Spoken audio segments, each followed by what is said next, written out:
Yo dudes, in this video we're going to be showing you how to sharpen the blades on a electric planer. This is just a very generic planer. This is a Wix one, so it's super old. I don't even know if they make planers anymore, but it has the standard thick planer blades. So in the more modern ones you'd have these thinner blades that you can slide in, but you also still can get these older thicker plates, and I think it's for thicker, heavier duty material. If you're going to know you're going to go through nails and things, these don't shatter as much as the thinner ones. I've definitely experienced that. So in this video we're going to show you how to remove and replace these blades, adjust them to the right depth, and also sharpen them. You see on, if you look closely, you can see this has got a few dinks in it. The first thing we're going to do is to remove this plate on the bottom so we can easily access.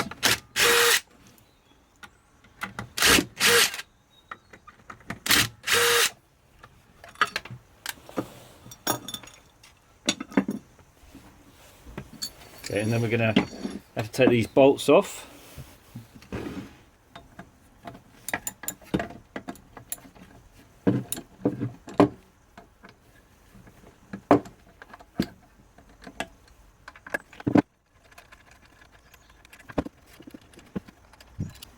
And note the way this one goes around. You can't really get it wrong, but it's got the curved, wider part of the clamp, as I guess that's what this is, as a clamp towards the back.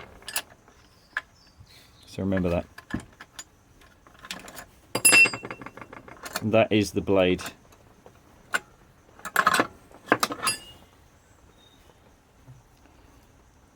Okay. So we're going to now take this off, or it's going to be difficult to grind it.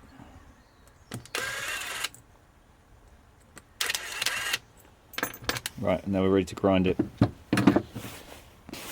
We've got our ear defenders, decent respirator,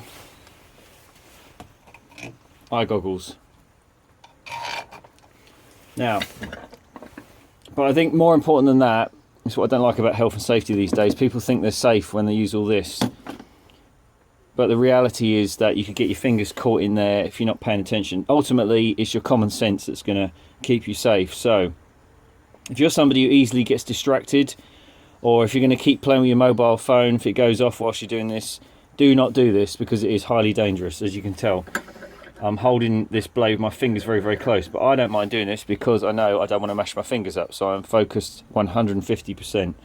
So make sure you're not easily distracted. And the other thing to note is that if you sit it on the plate, the force is going down, so it's always going to hold it down. If you hold it up here, it might want to kick it down. I've had that happen to me before if I go up too high. So just hold it like that, just gently maintain the bevel, and don't try to take off too much. You will work hard on the blade, you'll see it go black, and then you'll have to start all over again because you've weakened the metal. So just do it bit by bit. Have a little jug of water handy if you want, but bit by bit.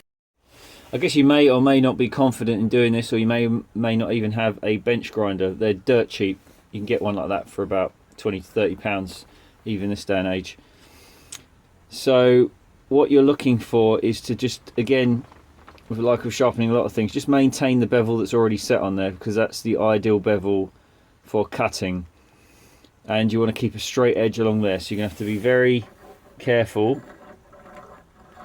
Maybe a jig in this case would help, but I'm pretty confident with my hand skills. Just want to be moving that back and forth to blunt off the chips first of all, and then we're going to go back and reset the bevel, and then put a little micro bevel on the edge.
You just want to knock the burrs off the back of that.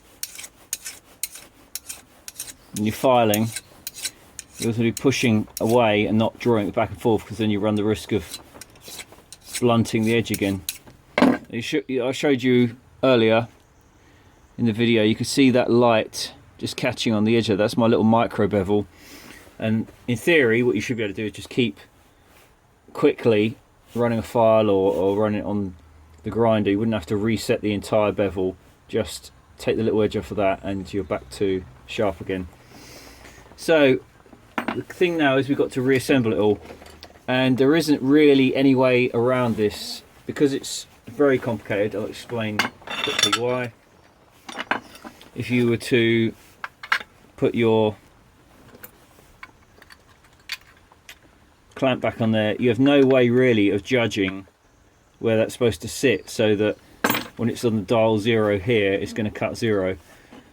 So Makita have provided this handy little jig, and I just don't think it's worth trying to make your own or do it any other way. This is set for this design, so in this case I'm going to take the easy option. And so we're going to start off by just starting off with these screws.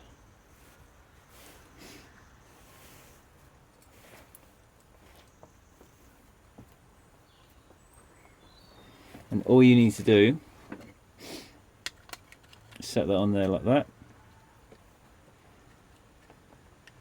and put your clamp player like that. Hold it all nice and tight. Get it all as centered as you possibly can, and square. And you're just going to tighten that up.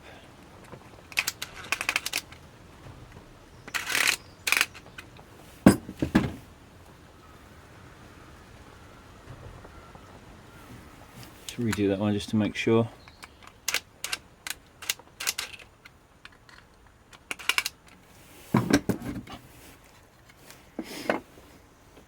They're about, get them for about £8 or £9. I mean, it's a lot of money for a piece of plastic.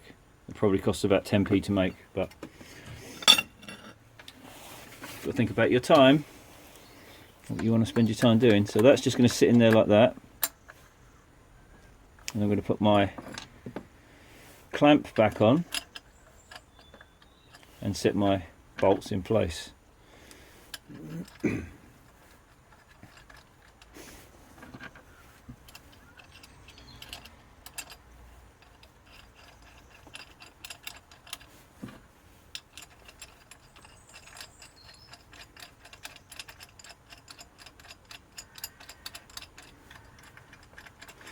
Now whilst you're at it, when you've got this all open, you might as well run your hoover around in here, give that a bit of a clean.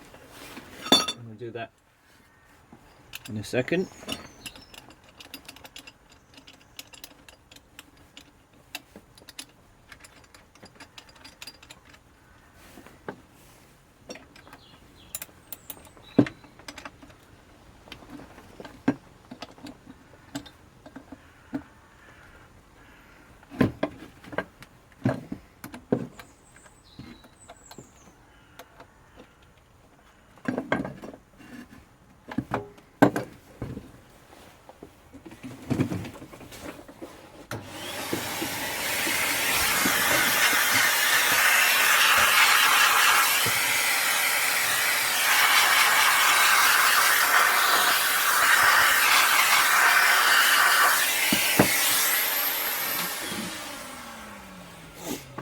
Right, now I'll just sharpen the other blade and then reassemble it back together.